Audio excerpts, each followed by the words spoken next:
నిన్న చూసారా సాక్షులు ఎట్లా మాట్లాడారు అంటే ఇప్పుడు కూడా సిగ్గు లేకుండా అట్లా మాడుతున్నారు. మహిళల్ని కించపరిచే విధంగా మాడుతున్నారు. ఎనివే ఒకడు అయిపోయాడులే, రెండోడు కోసం ఎత్తుకుతున్నాం. మహిళల్ని అవమానించిన ఎవడు పారిపోయే ప్రసక్తే లేదు. పట్టుకొచ్చి బండకేసి కొట్టి లోపలేసే బాధ్యత మన ప్రభుత్వం తీసుకుంటుంది. ఒక బ్రోకర్ ఉన్నాడు అక్కడ, వాడి పేరు నాకన్నా మీకే బాగా తెలుసు. ఆ బ్రోకర్ గారు ఈ రోజు లేసి మాడుతాడా మహిళలు కించపరిచే విధంగా? ఉంటుందిరా ఎక్కడ పోతారు? మనం కార్యకర్తల బాధ ఉంది, మొదటి రోజే బతికెళ్ళచ్చు కదా అని, మొదటి రోజులో బొక్కలేయచ్చు కదా అని. అది 2 నిమిషాలు పని తల్లి. కానీ నేను కోరేది మిమ్మల్ని అందరినీ, జరుగుతున్నాయి ప్రజల్లోకి తీసుకెళ్లాలమ్మా. ఎట్లా అడుగడుగున మహిళలను అవమానిస్తూనే ఉన్నారు. 2019లో 2020లో నేను మాడితే లోకేష్ కి చీర గాజులు పంపిస్తానని చెప్పారు. అంటే మహిళల్ని కించపరిచే విధంగా కాదా? శాసనసభ సాక్షిగా మన తల్లిని అవమానించలేదా అన్నాడు. అంటే అడుగడుగున అవమానించారు, అడుగడుగున ఇబ్బంది పెట్టారు. ఇప్పుడు కూడా మారలేదు. కొన్ని విషయాలు మీకు తెలియాలి. ఇప్పుడు ప్రాంతాల మధ్య విభేదాలు రెచ్చగొట్టడానికి ప్రయత్నిస్తారు, కులం మతం కూడా వాడతారు. అప్రమత్తంగా ఉండాలి. ఈ రోజు విశాఖ స్టీల్ ప్లాంట్ కాపాడింది ఎవరు? మనం. ఈ రోజు అతిపెద్ద స్టీల్ ప్లాంట్, భారతదేశంలోనే అతిపెద్ద స్టీల్ ప్లాంట్ ఉత్తరాంధ్రకు తీసుకొచ్చింది ఎవరు?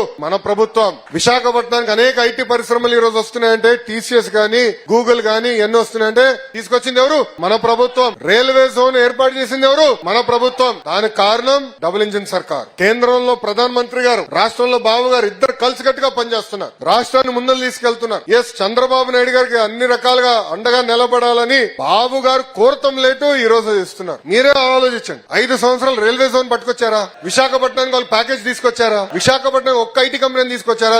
గాల్లో తిరిగాడు.